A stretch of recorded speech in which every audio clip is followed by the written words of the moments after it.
The Columbia Network takes pride in presenting Orson Welles in the first production of a unique new summer series by the Mercury Theater on the Air.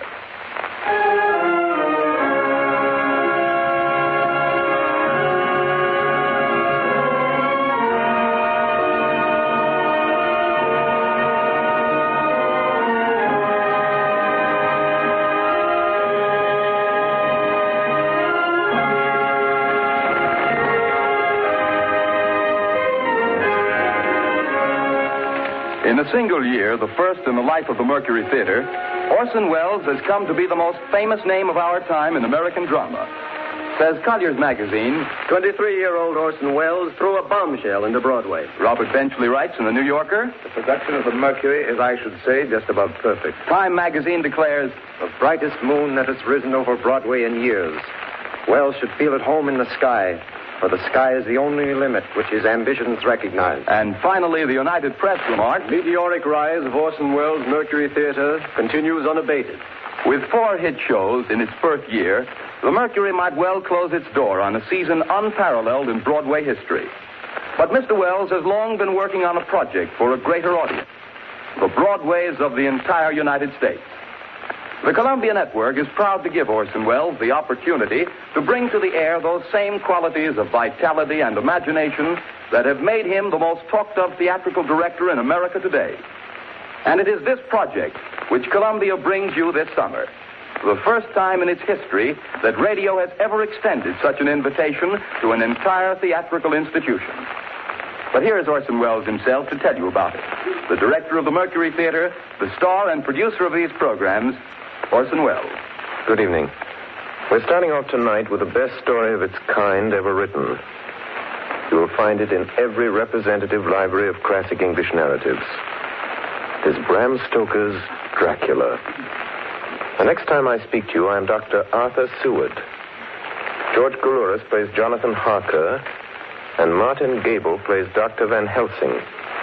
It is Dr. Seward who tells the story, and so for the moment, goodbye, ladies and gentlemen. I'll see you in Transylvania. The Mercury Theater on the Air presents Orson Welles as Count Dracula in his own version of Bram Stoker's great novel, Dracula.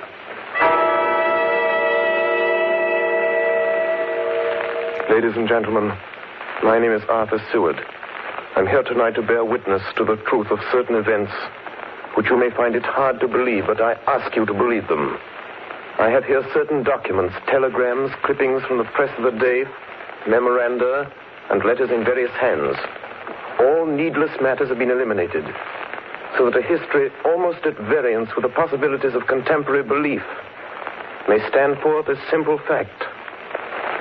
I present you first with excerpts from the private journal of Jonathan Harker. I, Jonathan Harker, lawyer's clerk, article to Peter Hawkins, Esquire of Exeter, England, am writing this journal in the hope that if misfortune overtakes me, it may one day come to the eyes of those who love me. I set out from London on the last day of April to visit one of our clients in Eastern Europe. On May the 3rd, I arrived in Budapest and came after nightfall to Klausenburg on the borders of Transylvania.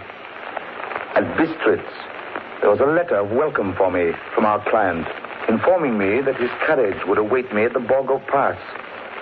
It was signed, Dracula.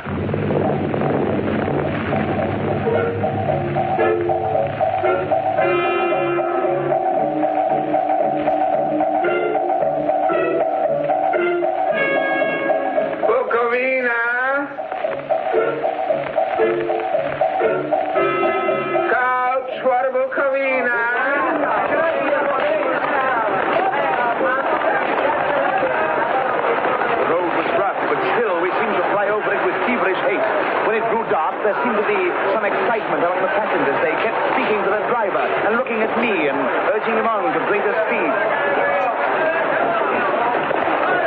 The crazy coach rocked on its great leather strings. The mountains seemed to come nearer to us on either side. Coachman! Coachman! What is it? Where are we? You're nearing your destination, young hare. This is the Borgo Pass.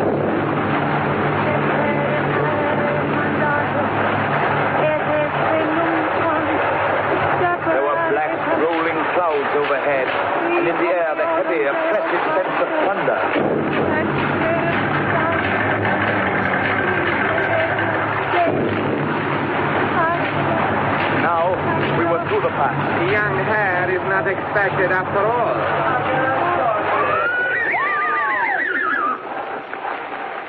You are early tonight, my friend. A caleche with 4 horses had drawn up beside us. Let me help you, sir. The coachman smiled, and the lamplight fell on a hard-looking mouth with very red lips and sharp-looking teeth as white as ivory. We began to move. I looked back. The coach and its load of passengers had vanished from sight. We swept into the darkness of the pass. I struck a match. It was within a few minutes of midnight. And then a dog began to howl somewhere far down the road. The wind was rising. It moaned and whistled through the rocks, and the branches of the trees clashed together as we swept along. It grew colder and colder still, and fine powdery snow began to fall. The baying of wolves sounded nearer and nearer, as though they were closing round us from every side. We kept on ascending, always ascending. The howling of wolves was growing less. Presently, it ceased altogether. And just then, the moon broke through the black clouds. I saw around us a ring of wolves running alongside the carriage. In silence, with white teeth and lolling red tongues, with long sinewy limbs and shaggy hair. Welcome to my house. I must have fallen asleep. The carriage had pulled up in the courtyard of a vast ruined castle. The coachman was nowhere to be seen. Welcome to my house. Come freely, go safely, and leave something of the happiness you bring. Count Dracula? I am Dracula. His face was strong, very strong, aquiline. The mouth, so far as I could see under the heavy mustache, was fixed and rather cruel-looking, with peculiarly sharp white teeth. You hear them, Mr. Harker. The wolves? The children of the night, as you say, Mr. Harker. The wolves. Listen. Come now. There are many things you must tell me tomorrow. Of England and of the estate there you have purchased for me. Yes. The estate is called Carfax, I believe. Yes, that is so. But now I will detain you no longer. You will find your room in readiness. And I advise you not to leave it during the night.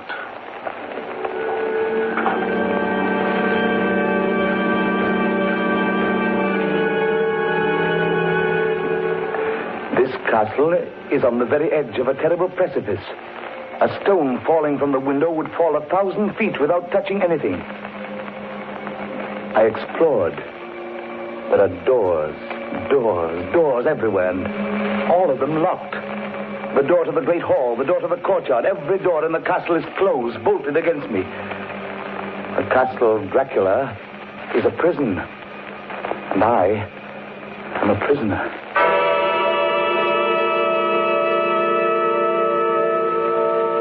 The next night, I couldn't sleep. So after a few hours, I got up and, lighting my candle, I placed my shaving mirror on the dressing table and was just beginning to shave. You seem restless, Mr. Harker. I hadn't seen him, although the reflection of the glass covered the whole room behind me. I turned to the glass again. I could see him over my shoulder, but there was no reflection of him in the mirror. It was blank. I started and cut myself on the side of the throat. The blood was trickling down my neck. Count, my mirror! The blood! The blood! Wipe the blood from your face, Mr. Harker. And take care how you cut yourself. It is more dangerous than you think in this country.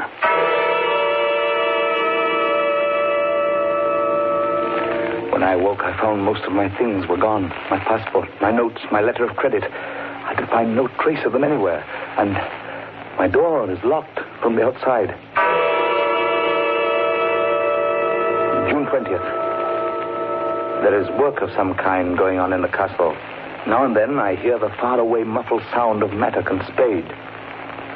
And last night, the second of the predated letters which Dracula made me write, the second of that series which is to blot out the very traces of my existence from the earth, went forth.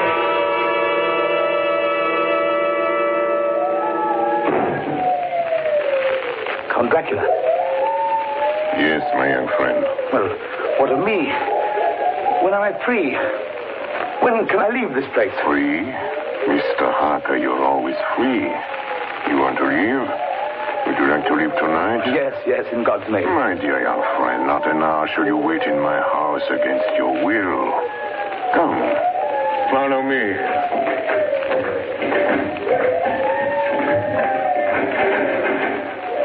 The door seems to be bolted. How strange. The door is locked. Well, in God's name, open it. As you will, Mr. Harker. You English have a proverb which is very close to my heart. Welcome the coming, speed the parting guest. Good night, Mr. Harker. Shut the door! Shut the door! I tell you, shut the door! Shut! The door is shut, Mr. Harker. I take it you will remain.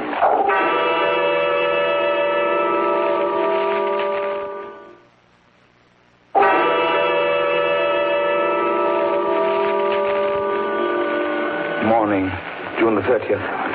These may be the last words I ever write in this diary. Oh, God preserve my sanity. I have never seen Count Dracula by day. At sunrise, at the first cockcrow, he is gone. I do not understand these things. I only know that the wolves obey him, and that he is a man with hair on the palm of his hands, with sharp teeth, and no blood in his face. He casts no shadow. He cannot be seen in a glass. And he moves like a bat across the sheer face of the castle walls. He eats no food and is mortally afraid of the crucifix. As I write this, I hear in the courtyard the rolling of heavy wheels and the cracking of whips. And there is in the passageway below a sound of heavy boxes being set down. Boxes shaped like coffins. And I know what they hold. The boxes are filled with holy earth from the chapel beneath the castle. It is the last box being nailed down. And now I hear the heavy feet tramping again. The door shut. The chains rattle.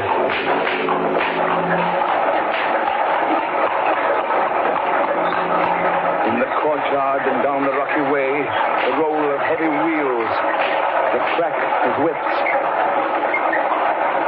Help! Help!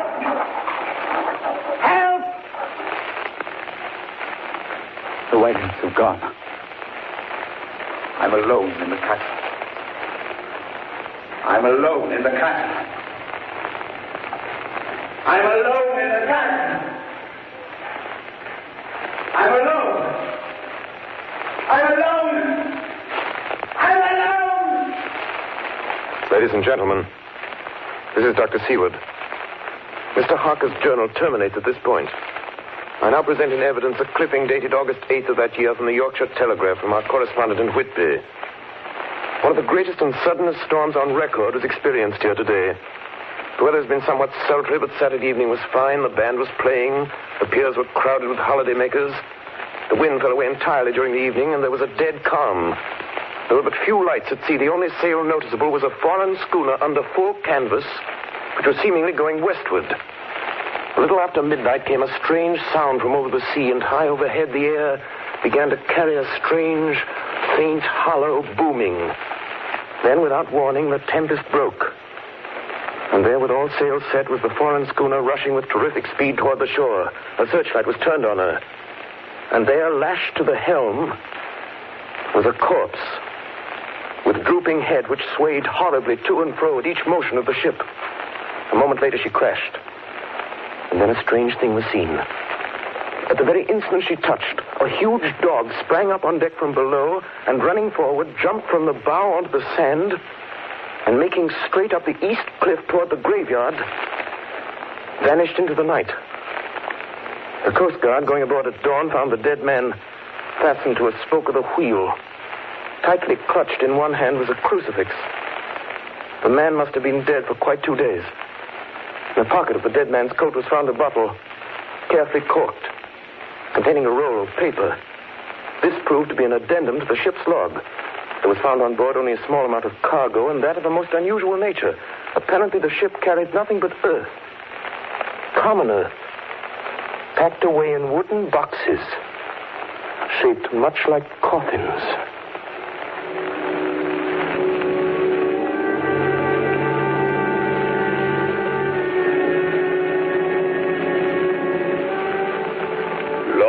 the Demeter. July 6th. Finished taking in cargo, a queer cargo, boxes of earth. At noon, set sail, east wind, fresh. Crew, 4 hands, 2 mates, cook, and myself, captain. July 11th. Entered Bosporus.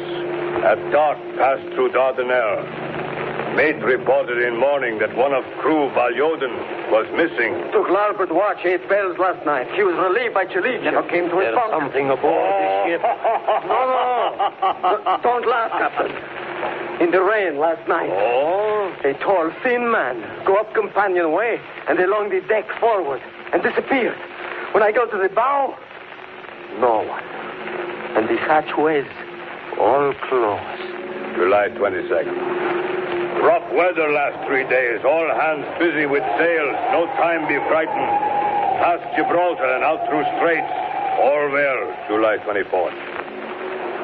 Last night, another hand was lost. Disappeared. Like Chesterton. Leave off watch midnight. Then we never see him again. Double watch now. I don't take watch alone no more. Double watch. Double watch. July 29th. Had single watch tonight as crew too tired to double. When morning come... Hey! Hey, Milo! Banoiti! Banoiti! Is Banoiti below? Banoiti's gone! Banoiti's gone like the others. Like all the others. The mate and I have agreed to go armed henceforth, July 30th. Last night, we are nearing England. Weather fine. All sails set. Captain! Captain! The man in the watch in the stairs was missing! Both missing! Now, only self and mate and 1 hand left to work ship. August 3rd. 2 days of fog and not a sail sighted. At midnight, I went to relieve the man at wheel, and when I got to it, found no one there. It's here. I know it now. I saw it. Like a man, tall and thin and ghastly pale. It was in the bows looking out.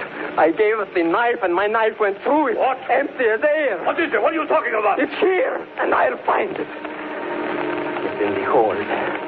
In one of those boxes of earth. I'll unscrew them one by one and see. And see. He is mad. Stark raving mad. It's no use my trying to stop him. He can't hurt those big boxes. They are invoiced as common earth. I know the secret now. The sea will save me from him. That's all that's left. That's all that's left. August 4th. I am all alone on my ship. And still the fog. I dared not go below. I dared not leave the helm. So here all night I stayed.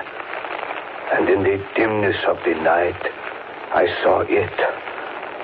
I saw him. God forgive me, but the mate was right to jump overboard. It was better to die like a sailor in the blue water. But I am captain, and I must not leave my ship. I shall tie my hands to the wheel when my strength begins to fail. And along with them I shall tie that which it dare not touch, my crucifix.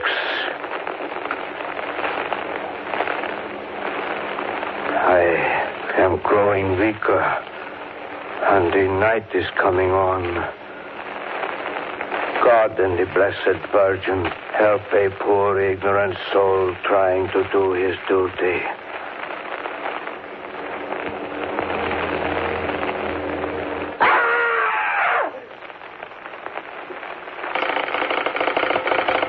Telegram, Seaward, Pursuit, to Van Helsing, Amsterdam. Lucy Westenra in alarming condition. Cannot diagnose. Come at once. Seward. Telegram, Von Helsing, Amsterdam to Stuart, Perfect. I'm on my way to you. Please arrange the examination immediately my arrival von Helsing. Ladies and gentlemen, I must now explain that 6 months before the events recorded here, I had become engaged to a young lady, Lucy Westenra. We were to have been married in the spring. My old teacher, Professor Van Helsing, arrived at 4 the next afternoon. I took him at once to Lucy's house. She lay in a bed asleep. She was ghastly, chalkily pale. The red seemed to have gone even from her lips and gums, and the bones of her face stood out. Young Miss is bad. Very bad. She must have blood or she will die. Yet she is not anemic. The qualitative analysis of her blood gives quite normal condition. It is strange. I do not like to think how strange. Look! My God, her throat, look! The black velvet band that she always wore had dragged up a little and showed a red mark on her throat. Just over the external jugular vein were 2 punctures, not large, but not wholesome looking. The edges were white and worn looking. Well? Well, what is it, Professor? What's wrong with her? Speak frankly. You can tell me the worst. I wish I could, Stuart. I wish I could. But I do not dare. But won't you tell me anything? I will tell you this. Your young lady is in a danger greater than death. You must believe me. If you leave her for 1 moment and harm befalls, you will not sleep easy thereafter.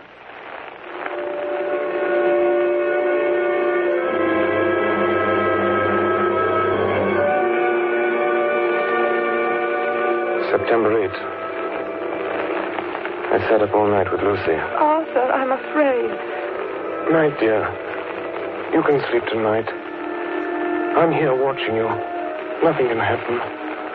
And I promise if any sign of bad dreams, if I see anything, I'll wake you at once. You will? Will you really? Then I'll sleep. I sat all night by her bedside. She did not wake once during the night, although a boughs or a bat or something flapped almost angrily against the window panes.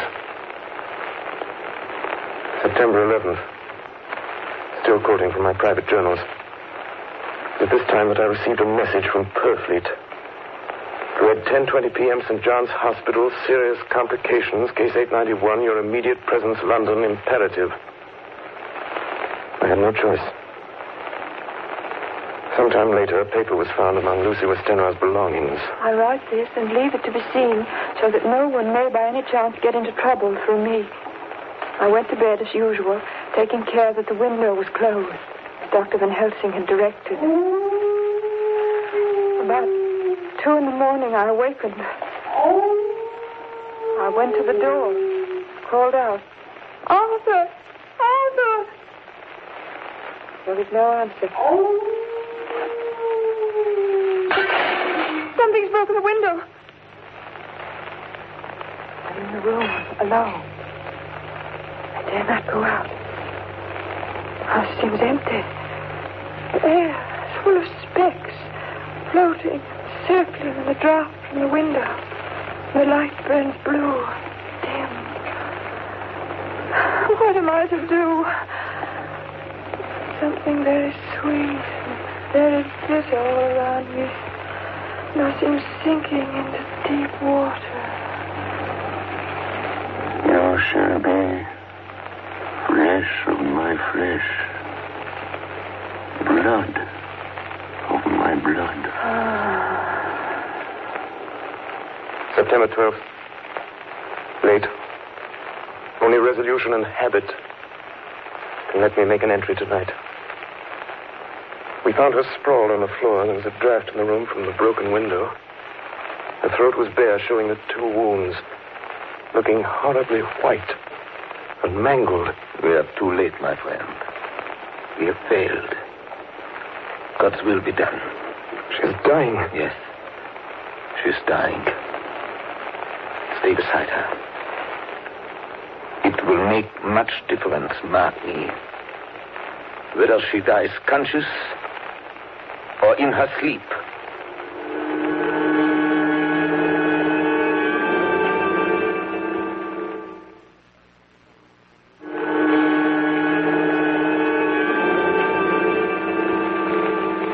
It was late in the afternoon before she opened her eyes. Arthur.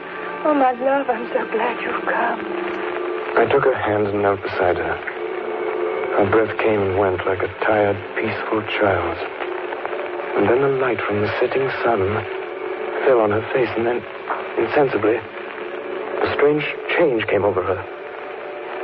Her eyes grew suddenly dull and hard. Her breathing was heavy. The mouth opened, and the pale gums drawn back made the teeth look large and sharp. Arthur, oh, my love, I'm so glad you've come. Kiss me. Bend down and kiss me. Not for your life. Not for your living soul at her. Lucy! She's dead. Poor girl. There's peace for her at last. The end. Not so. It is only the beginning. Wait and see.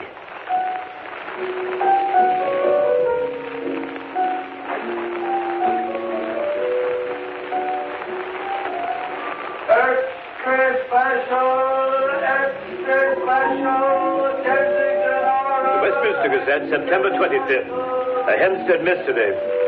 The Kensington horror, the stabbing woman, and the woman in black are vividly recalled to mind by a series of events that have taken place recently in the neighborhood of Hempstead. Several cases have occurred of young children straying from home or failing to return from their playing on the heath. In all these cases, the children have given as their excuse that they have been with a beautiful lady who offered them chocolates. In each case, the child was found to be slightly torn or wounded in the throat. The wound seemed such as might be made by a rat or a small dog.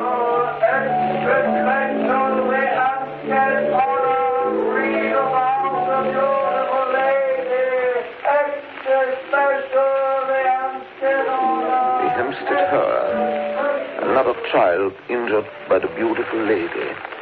We have just received intelligence that another child missed last night was only discovered late in the morning. It has the same tiny wound in the throat. Well, Stuart, what do you think of that?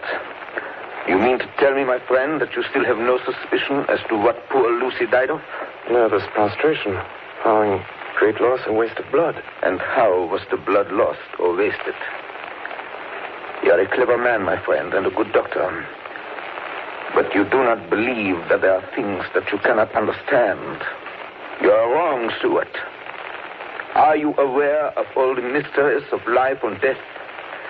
Can you tell me why in the pampas there are bats that come at night and open the veins of cattle and horses and suck dry those veins? How in some islands of the western seas there are bats which hang on trees all day, and then when the sailors sleep on deck because it is hot, flit down on them, and then in the morning are found dead men as white as Miss Lucy was?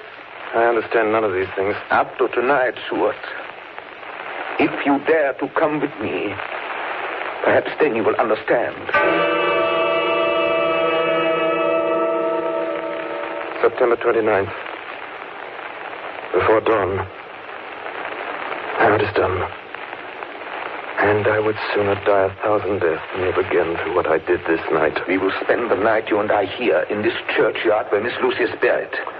We enter the tomb, then we open the coffin. You shall yet be convinced. Take care, then, Helsing. Miss Lucy is dead, is it not so? Then there can be no wrong to her, but if she's not dead... With some difficulty, we found the Westenra tomb. I took up my place behind a yew tree on one side of the tomb, Van Helsing on the other. I was chilled and frightened. Suddenly, I saw something moving between two yew trees, a dim white figure which held something at its breast. The figure stopped. I could not see the face, for it was bent down over what I saw to be a fair-haired child.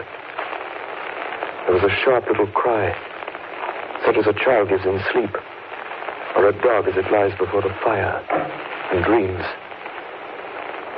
Then the thing saw us. She drew back with an angry snarl. The lovely blood-stained mouth grew to an open square. If ever a face meant death, I saw it at that moment. Then suddenly she turned and vanished in the direction of the tomb. The child is not harmed. We leave him in a safe place where the police find him. There's more to do. Come.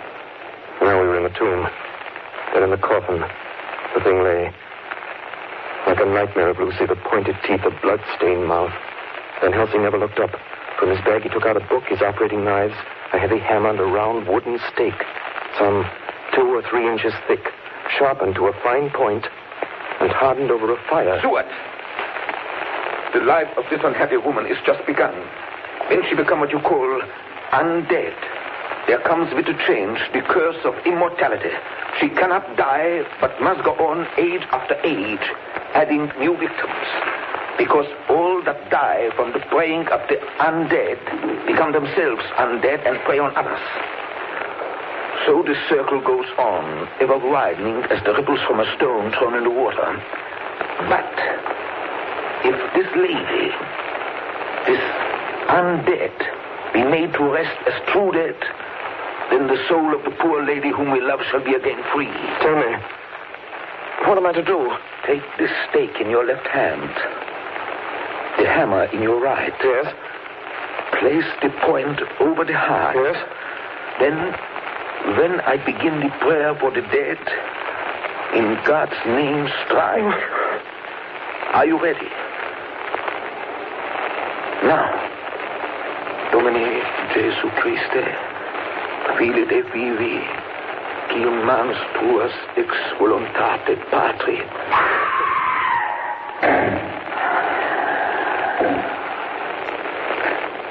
On the morning of July 11th, a man was found on the border of Transylvania.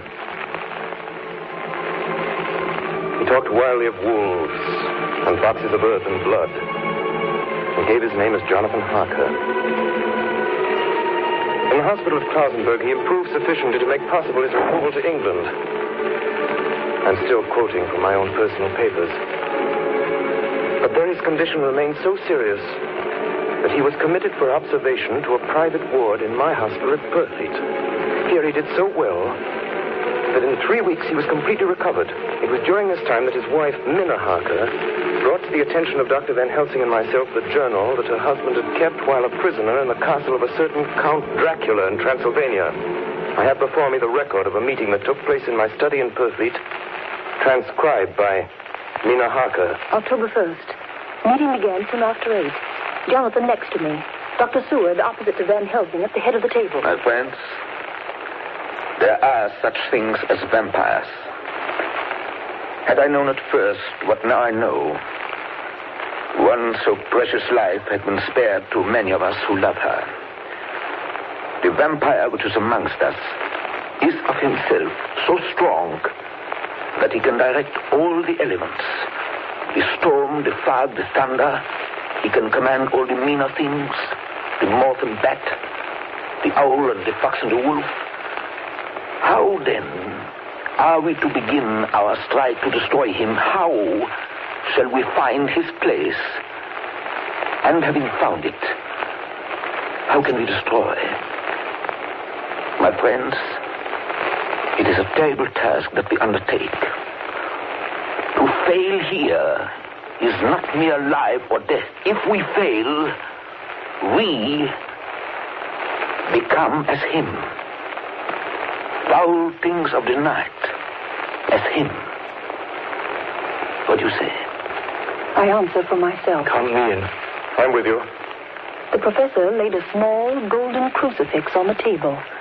We took hands, and our solemn pact was made. My friends, we too are not without strength. The vampire flourishes on the blood of the living. Without this, he cannot live. He throws no shadow. He makes no reflection in a mirror. He can transform himself to a wolf, to a bat. He can come on moonlight rays as elemental dust. He can see in the dark. He can do all these things. Yet he is not free. His power ceases at the coming of the day. Then, until night, he must remain in the shape in which he finds himself, and except in his coffin home, in those earth boxes he cannot rest. When we can confine him in his coffin, then, my friends, if we obey what we know, we will destroy him. At that moment, something flapped wildly against the window. Then... Did you hit it? I don't know. We looked out of the window. Against the black sky, we could see nothing. Data in our possession. From the Count's castle in Transylvania to Whitby came 50 boxes of earth. All of these, to our certain knowledge, were delivered at Carfax. Recently, 12 of these boxes have been removed. First step, ascertain whether all the rest remain in the deserted house next door or whether any more have been removed. We must trace each of these boxes and sterilize the earth with holy water so that he can no longer seek safety in it. And we must hurry. The events of the next few days are described in Jonathan Harker's journal. October 2nd, 5 a.m. Just returned from the empty house. Left Mina here at home. Well, we've done our work at Carfax. The place was filthy. The air stagnant and foul and alive with rats. We counted the boxes. Only 38 of them. And over each one, the professor went through his same mysterious work. It was dawn when we got back. I found Mina asleep. She looks paler than usual. October 2nd. Soon after they left, I fell asleep. I remember hearing the sudden barking of the dogs. And then there was silence. I got up and looked out of the window. There was a thin streak of white mist moving across the grass along the wall of the house. It dawned on me that the air in the room was heavy and dank and cold. The gaslight came only like a tiny red spark through the fog. I could see through my eyelids. The mist grew thicker and thicker. Then, as I looked, the spark divided and seemed to shine on me through the fog like two red eyes. You shall be flesh of my flesh, blood of my blood, blood of my blood.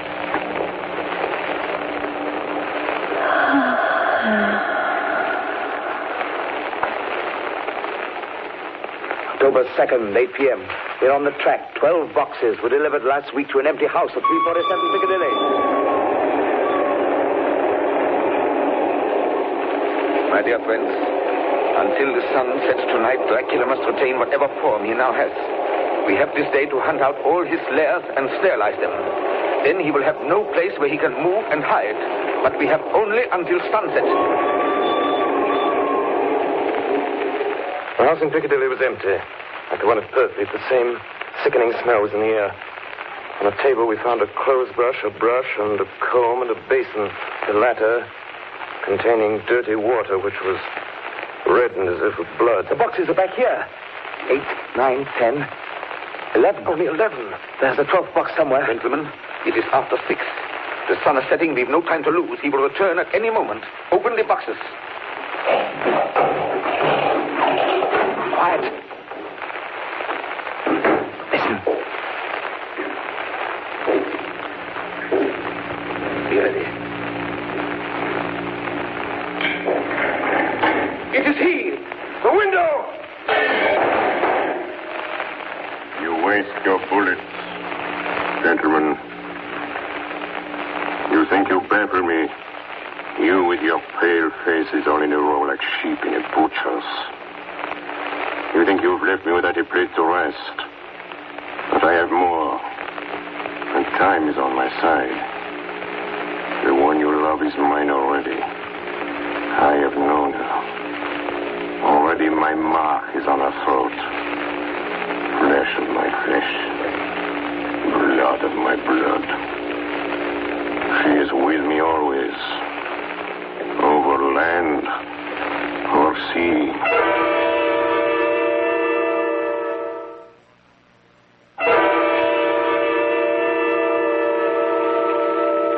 October 4th morning.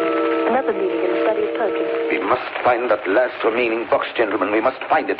As long as that earth exists impure, as long as there remains one place of refuge for Dracula, there is no safety and no peace for any soul in England. And for the undead, never peace so long as he lives. Blood of my blood. Blood of my blood. Mina, how do you know that? Quiet. With me always, over land and sea. Mina, darling, how did you know that Dracula said those... I don't know. The words just came. Strange. There are times when somehow I feel that I'm with him. At sunset? Yes. Just at sunset. And again at sunrise. Dr. Van Helsing, if I could... If at that time you... Have you the courage? Courage for what? What do you mean? Dr. Van Helsing here will question me. I will question her, yes. In a state of hypnosis. The one you love is already mine, he said. She is with me always, over land or sea. Ah, Count Dracula.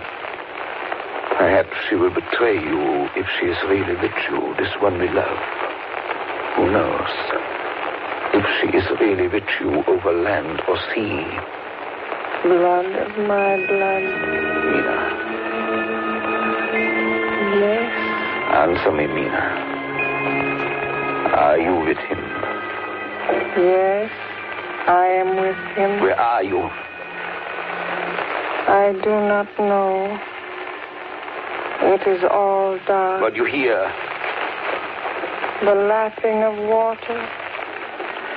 I can hear it on the outside. Then you are on a ship. Yes. What else do you hear? There is the creaking of an anchor What are you chain. doing? Still. Oh, so still. It is like death. It's like death. Here is a report from Matson Peabody, shipbrokers. Dated October 5th, according to Lloyd's list, the only sailing ship that left for the Black Sea yesterday was the Tsarina Katrina, bound for Varna. Some hours before she sailed, a man came alongside, all in black, driving a cart with a great box in it. This he lifted down single-handed and carried below. No one remembers having seen him after that, as heavy mist came up over Doolittle Dock until sailing time. The rest of London Harbor remained completely clear. Our plans are made. The average sailing time from London to the Black Sea is 3 weeks. We can travel overland to the same place in 3 days. We shall be there waiting for him when he arrives. October 15th, arrive Varna about 5 o'clock. Mina seems stronger.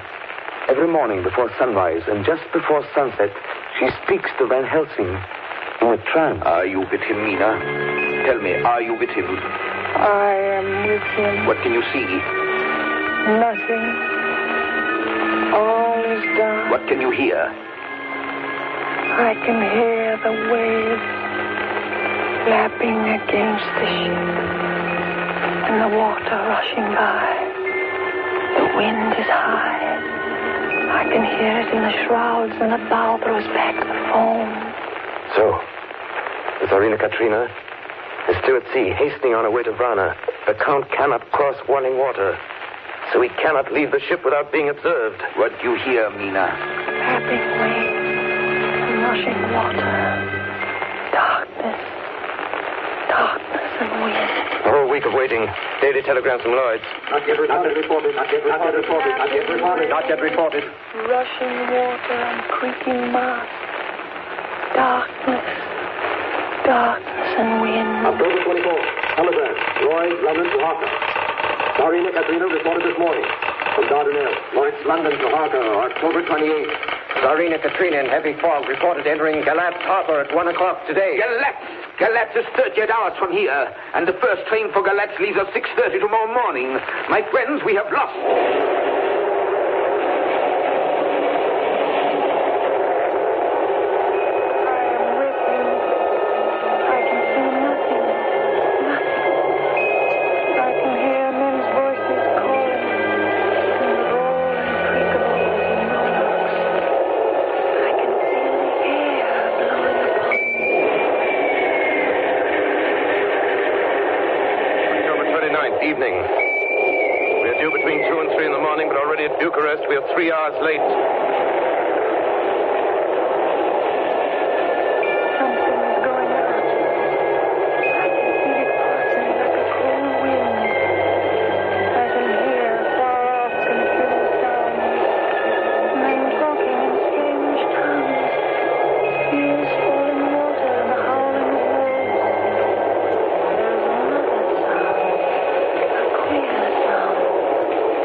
Arrived in Galatz. Saw Captain Zarina Katrina. A man come aboard with an order an hour before sunup to receive a box for a party by the name of Dracula. Not his peppers, I read. Emmanuel Hiddlesheim, his name was. Mr. Hiddlesheim? Yes. You unloaded the box yesterday. I gave the Kylov by order. Kylov. Mr. Kylov? I know. This morning they find him dead inside the churchyard of St. Peter. They find him dead with his throat torn open. October 30th evening. There are two ways in which Dracula can get back to his own place. By land or by water. We've examined the map and find the most likely river is the Sereth. You and I, Seward, will charter a steam launch and follow him up the river. Van Helsing and Mina will take the train to Veresti, and from there they will From there we shall go in the track where Harker went, from District over to Borgo. If you have not caught him before, we shall be awaiting Dracula there.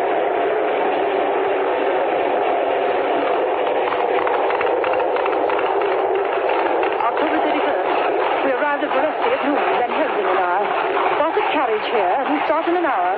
Our enemy is still on the river. October 31st. We can run a good speed up the river at night. There's plenty of water, and the banks are wide apart. November 1st, evening. No news all day. We hear that a big boat went up the river before us, going at more than usual speed.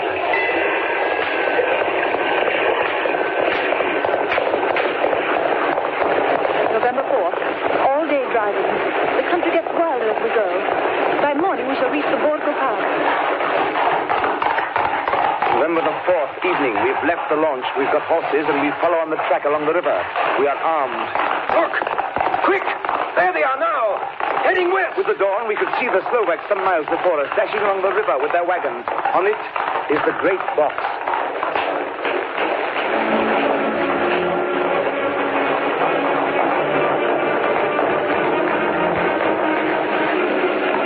Late in the afternoon, we reached the Borgo Pass. Van Helsing!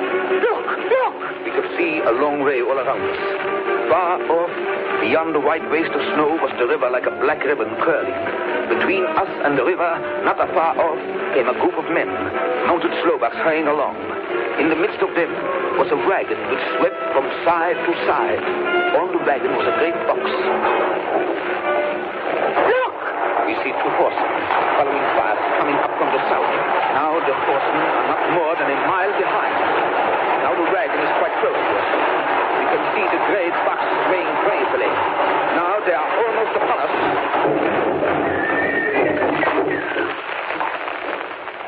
Now has happened a strange thing. The wagon smashed into a great rock bed in the snow, lost its front wheels, and turned over on its side, jammed against the stone. The horses tore loose from their traces and bolted, and the Slovaks scatter and vanish after them. Then silence. Silence like comes after ringing a bell. Look. His face. It is Dracula. Sprawled out stiff and twisted in the smear of his own holy earth. The box, in falling, has emptied the dirt onto the snow. His face is old-looking. The skin is like paper. Dr. Seward, there's no time. Look at the sun. Sunset. In 1 minute there is darkness, and he is forever lost to us. Have you the stake of wood and the hammer? Here. Now, Seward, pray for us. Kneel down and pray. Harker, the stake of wood over his heart. Be not afraid, Harker. Do not look into his eyes. The hammer. Now, Harker, strike. Strike!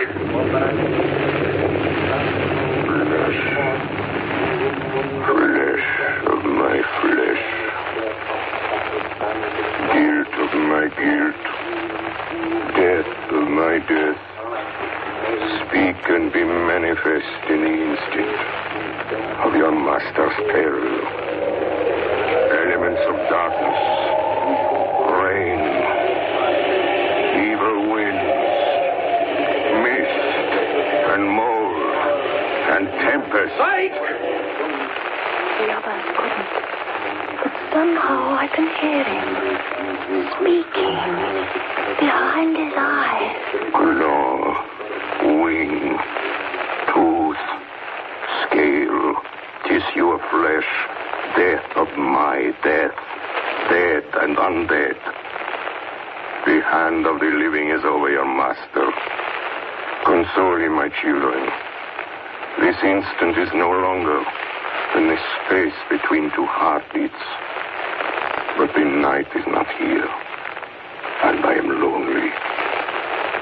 Come to your master, my children. Beguile him now in the instant of his peril. Beguile him with the sound of your names. Claw, wing, tooth, scale, tissue of flesh. Strike, Harker, strike! There is one very dear to me who has not answered. My love, Mina. There is less than a minute between me and the night. You must speak for me. You must speak with my heart. Give them to me! Jonathan, give them to me! They're stake of wood and a hammer! Harker! I shall never forget that moment. The look on poor Mina's face as she stood there, the angry scar standing out on her throat, her eyes like living coals in the last red of the sunset. She had torn the stake and the hammer out of my hands with the strength of an animal. Mina, do you know what you've done, woman? You know what you've done to us? You've released him, the evilest fiend. Look! The sun! As we looked down at Dracula, the eyes saw the sinking sun, and the hate in them turned to triumph. Flesh of my flesh. Come to me, my love. Come into the night and the darkness. You have served me well, my love. My bride.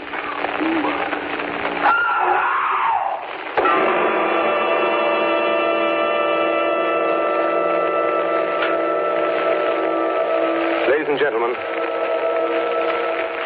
all the evidence in this case is now before you. I've added nothing.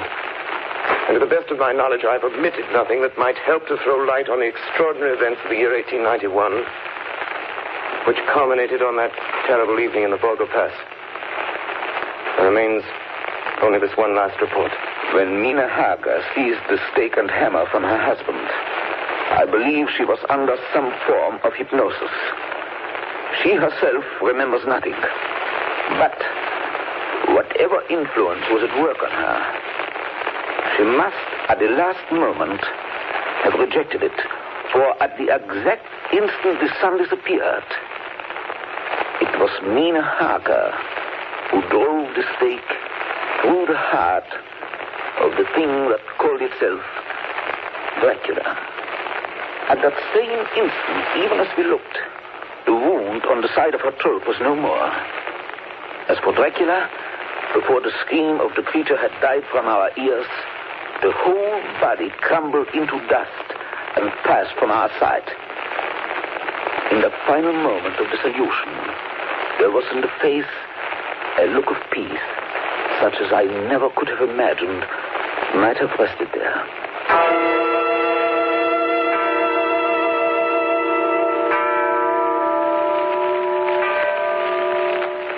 Tonight's production of Dracula by Orson Welles and the Mercury Theater was the first of 9 CBS broadcasts in which this brilliant group will bring to life a series of great narratives.